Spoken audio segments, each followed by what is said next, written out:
Hi, this is George from the Return of the King channel. I've got one final fun confirmation before we fly tomorrow. It was a beautiful day here in Minnesota, so I spent the day bicycling. While I was bicycling, I was praying and I was listening to worship music.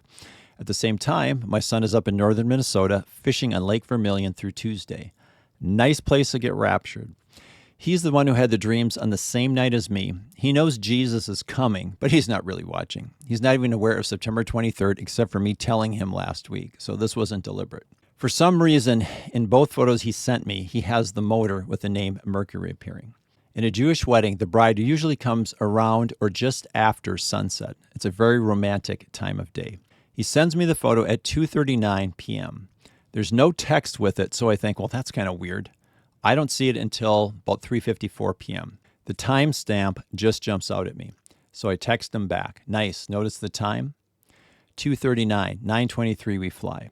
No response on that. So I'm sure he's thinking, here we go again. Then at 7:06, he sends me the sunset photo, again with the motor and Mercury appearing.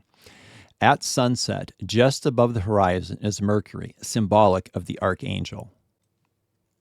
For the Lord himself will descend from heaven with a cry of command and with the voice of an archangel and with the sound of the trumpet of God. And the dead in Christ shall rise first, and then we who are alive who are left. Notice the two fish, symbolic of the dead and alive in Christ, are rising in the east. We'll be caught up together with them in the clouds to meet the Lord in the air, and so we will always be with the Lord.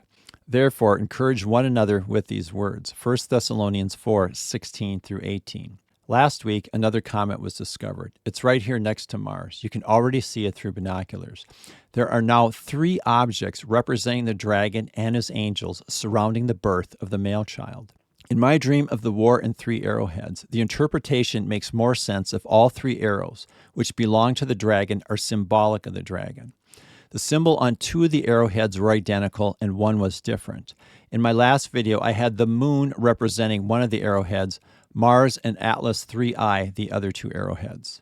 It works, but it's not the best. Now you have 2 comets, R2 Swan and 3I Atlas, representing the 2 identically marked arrowheads, and Mars, a planet, representing the 3rd arrowhead. 2 identical objects, 1 different. That makes much more sense.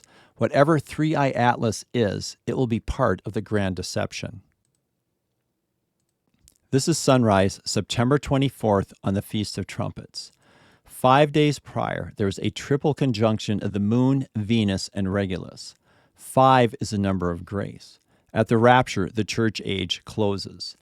In front of Leo is the serpent, the head of which the lion is coming to crush.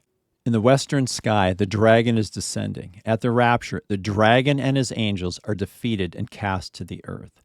The band of the fish on the dragon represents the restraint of the church on his kingdom. That restraint is removed at the rapture. We are no longer on earth. We've been snatched away to God and his throne.